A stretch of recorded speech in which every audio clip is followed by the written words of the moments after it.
Good afternoon. I'm Avi Hyman, Israeli government spokesman.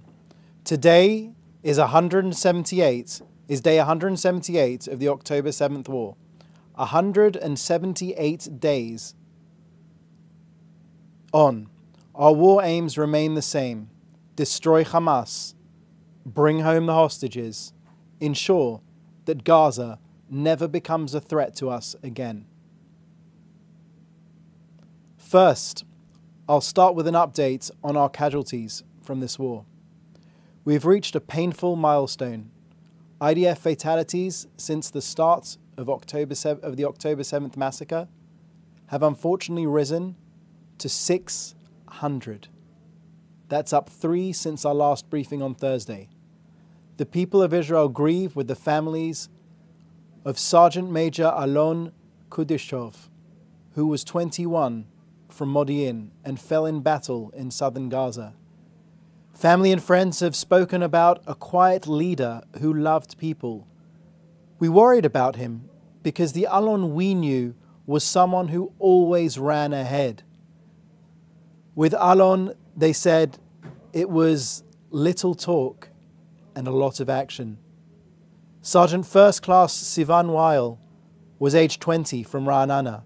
He also fell in southern Gaza. He leaves behind his parents, 2 brothers, and 1 sister.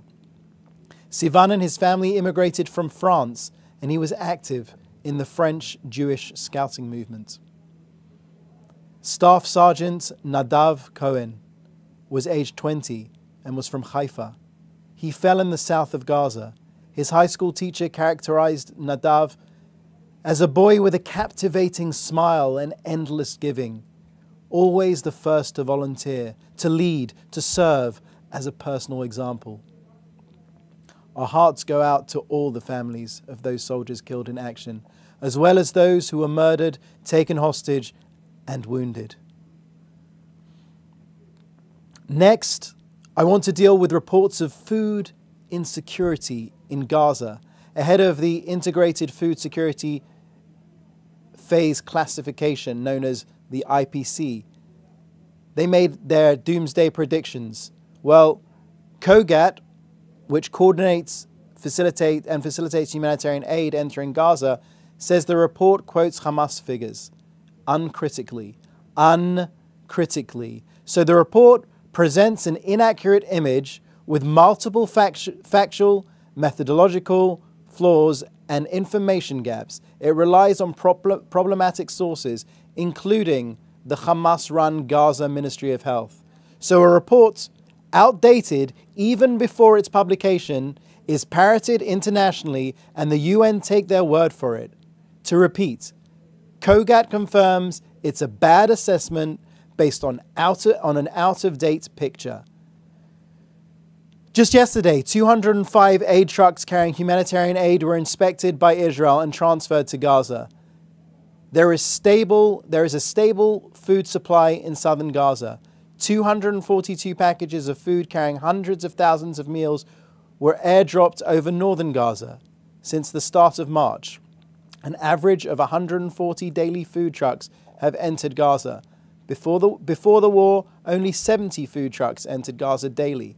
So double the amount of food is going in than before the war. Markets are bustling. Food stocks are piled up in the aid agency warehouses. Hamas's objective is to create an image of a humanitarian crisis. Where there is hunger in Gaza, it is hunger orchestrated by Hamas. These are the images they create. These are the images they want you to see. I can guarantee 3 things. Number 1, no one in Hamas is hungry.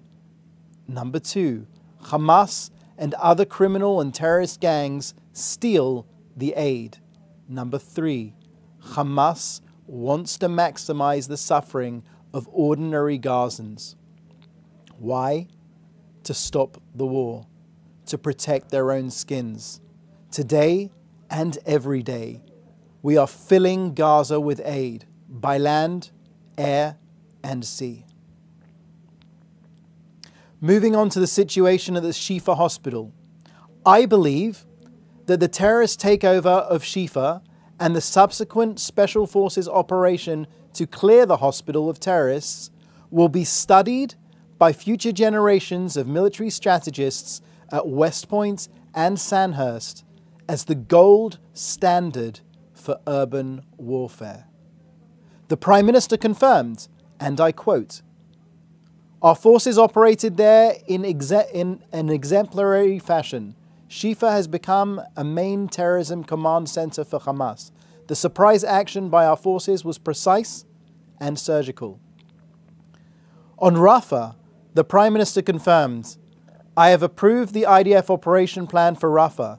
The IDF is prepared for the evacuation of the civilian population and for the provision of humanitarian assistance. We will enter Rafah and we will eliminate the Hamas battalions there for one simple reason. There is no victory without entering Rafah, and there is no victory without eliminating the Hamas battalions there. This is a fundamental part of the goals of the war, which always included returning all of our hostages." The Prime Minister met with the hostage families yesterday and said, "I'd like to tell you that the distress and the pain of the hostage families rends my heart. They break all of our hearts." Now, an update from the north of Israel. A short while ago, IDF fighter jets simultaneously struck approximately 10 Hezbollah terror targets, including a weapons storage facility, launch posts, and terrorist infrastructure in the area of Raqqa al-Fuka in southern Lebanon. I will remind you that 61,000 Israelis are currently displaced from their homes in the north. 61,000 Israelis. Our patience is not inexhaustible. Okay, that brings us to an end of today's briefing. I will now take your questions. Please state your name and your outlet in the chat box. Thank you. First question from David Clement at the News Forum. The Gaza Health Ministry is saying the death toll from the war is now over 33,000. Does the Prime Minister's office have comment on the accuracy of that figure and an estimate for how many Hamas fighters are in that total?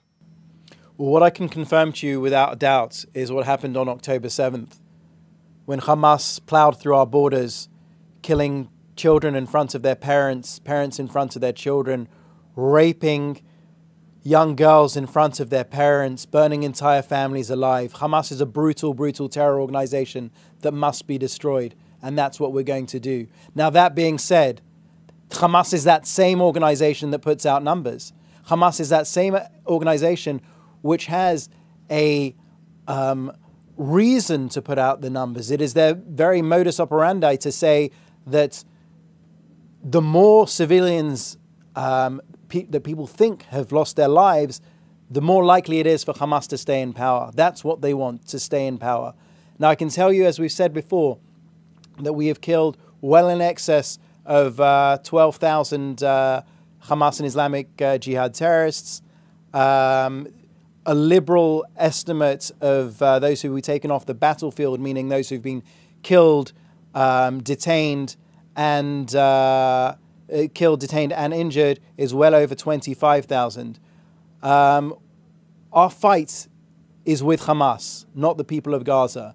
When the dust settles on this war, the world will see the true numbers that will come out and show that we, the IDF, has set the gold standard for one of the hardest, if not the hardest, cases of urban warfare in which a terrorist organization has embedded itself for 16 years in, within, and under a civilian population. Thank you. Leo Soroka from the Washington Post.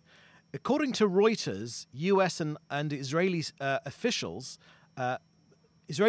will meet today virtually to discuss the operation in Rafah. Can you confirm it?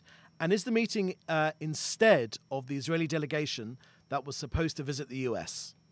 So I can say that from day one, from the very beginning of the war, we've had close, almost daily interactions with with the Biden administration, with our counterparts in America. That continues.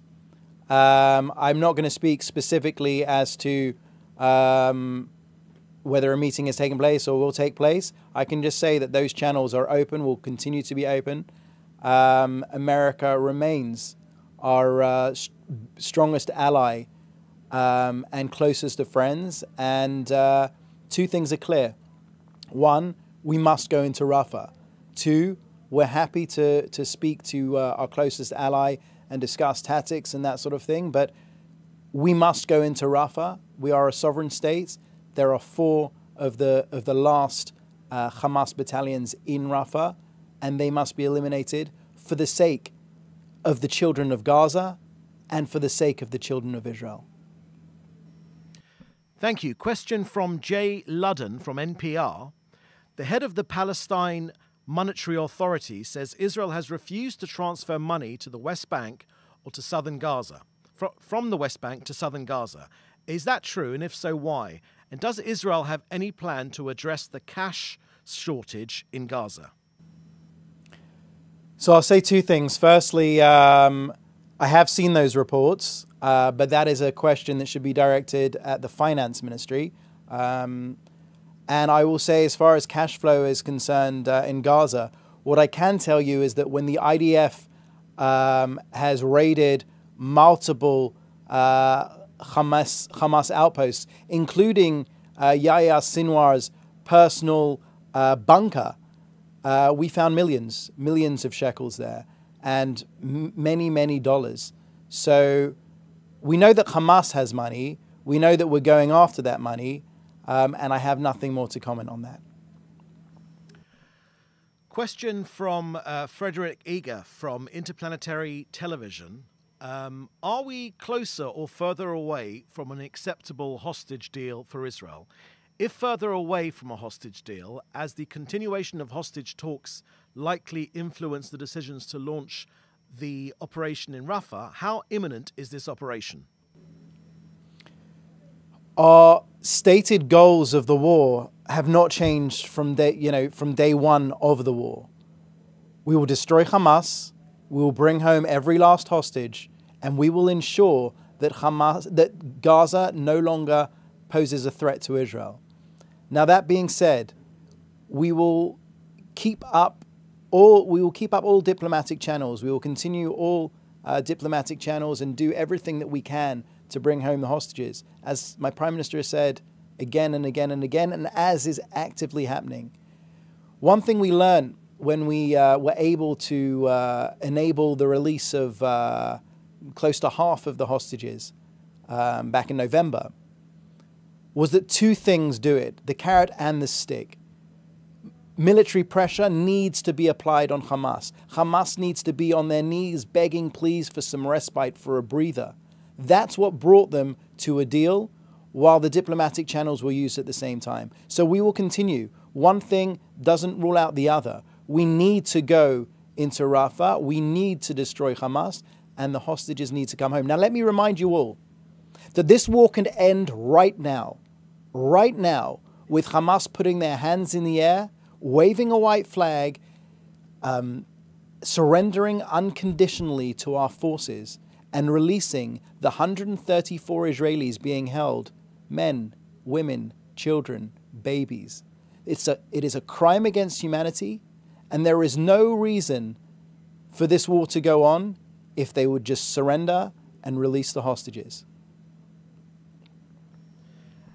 Question from Jean-Philippe Rubin from the BI Media Group. In her speech at the Israeli parliament last year, President of the European Parliament, Mrs. Metsola, declared that Europe should learn historical resilience from Israel. What insights can Israel teach other nations in the current situation? Well, like I've said about the Shifa operation, I believe that for generations to come, people will be studying the Shifa operation, how a hospital, the largest hospital in Gaza, was taken over by terrorist organizations, used as a base. They were shooting out of the ER. They were holed up in the maternity ward.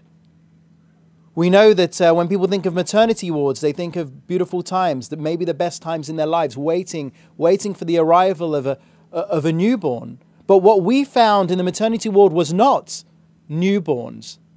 It was weapons hid in the blankets, in the beds, in the pillows, all over the place. Weapons, weapons, weapons. They turned something beautiful into something awful. But we went in there with a surgical force, special operations, and we took out over 200 terrorists. We apprehended over 900 terrorists with not a single civilian casualty. Not a single civilian casualty. So when the world looks back, maybe this year, maybe many years to come, they will look at Israel as the gold standard for dealing with terrorism under the worst and hardest of conditions. We will go after Hamas and we will limit civilian casualties to the best of our ability, like no other army does and like no other army has done. Thank you. Question from Jim Williams of Zenga International News Service, Washington, D.C. Avi, can you confirm that the U.S. Defense Department has authorized $3.8 billion in aid and they are supplying both and ground arms to the IDF? Jim, I've certainly seen those reports. I can't comment directly to them. What I will reiterate again is that America remains our strongest ally, our best friend, and it is in the interest of America and Israel to stand shoulder to shoulder. Because Hamas, if you read their charter, it's not just about Israel. Obviously, we all know that they advocate for the total annihilation of the Jewish people in Israel, the total annihilation of the Jewish people abroad, genocide of my people. But that's only the first stage. As they say, first they'll come for the Saturday people, the Jews, and then they'll come for the Sunday people, the Christians. You see, our defeat, our full victory against Hamas is an American interest as much as it's an Israeli interest. Because they don't just seek our destruction, they seek the destruction of the West and they see us as part of that. Or to quote the Iranians who bankroll them all, they see us as the little Satan and America as the great Satan. We're on the same page, we have the same enemies, we have the same interests. We stand shoulder to shoulder. Thank you. Last question from Yael Curiel from Fox News. Is there any update regarding the Prime Minister's operation, health, or when we can expect to see the Prime Minister back at his office? The Prime Minister is a fighter. The Prime Minister has been a fighter for his whole life. He valiantly served in the Sayeret Matkal, our equivalent of the SAS or Navy SEALs. I'm not really sure, but a Special Forces unit. He was part of the force that liberated Israeli hostages from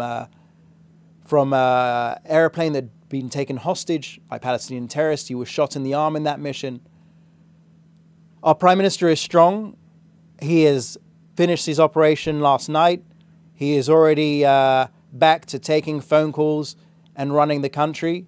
And we hope he'll be fully back to work, so to speak, very, very shortly. Thank you. We've had another... the best. Thank you. We've had another 3 questions from Dan Williams of Reuters. Why does Prime Minister Netanyahu intend to shut down Al Jazeera in Israel? Is this an effort to pressure Qatar into pressuring Hamas to free the hostages? Dan, thanks for the question. As you know, the Al Jazeera controversies are not new. Al Jazeera has been spouting propaganda for many, many years, has been caught with their trousers down, so to speak, many, many times. And currently, the democratically elected government of Israel is in the process of potentially putting an end to that in some way in Israel. Now, as you know, this has gone through a first hearing in the Knesset. There's still a potential second or third hearing before it goes to law. There's due process. So we're not quite there yet. But what it does say is that many people in Israel are unhappy with the way in which Al Jazeera dances between the truth propaganda, and we'll see what happens with that. It's an unfolding story. Thank you. Second question from Dan Williams of Reuters. What was the flying object that hit Eilat overnight? Was it launched from Iraq? So Dan, that's more of a question for the IDF spokesman's unit, who I believe recently put out a statement about it. But if you want the absolute specifics, I would ask your friends there. Third question from Dan Williams of Reuters. How long will it take to evacuate civilians from Rafah ahead of the promised IDF incursion? So this is a work in progress. One thing I can say, and I've said again and again, is that we will go into Rafah. We have to go into Rafah because the last 4 battalions of Hamas are in Rafah. As my Prime Minister said, we're not going after half of Hamas, not 3/4 of Hamas. We're going after all of Hamas. We need to break up all of those battalions. We've taken out close to 19. There's one still in play in the center of Gaza, and there's the last 4 in Rafah. How long will it take to get the civilians out of harm's way? Well, time will tell, but plans are being made, and we're moving to make that happen in a way that I believe is unprecedented. But of course, it's not fully unprecedented because we moved civilians from the north, we moved civilians from the center, and now equally we will move those civilians in Rafah way out of the line of fire. Thank you. That was the last question. Thank you very much. Same time, same place tomorrow.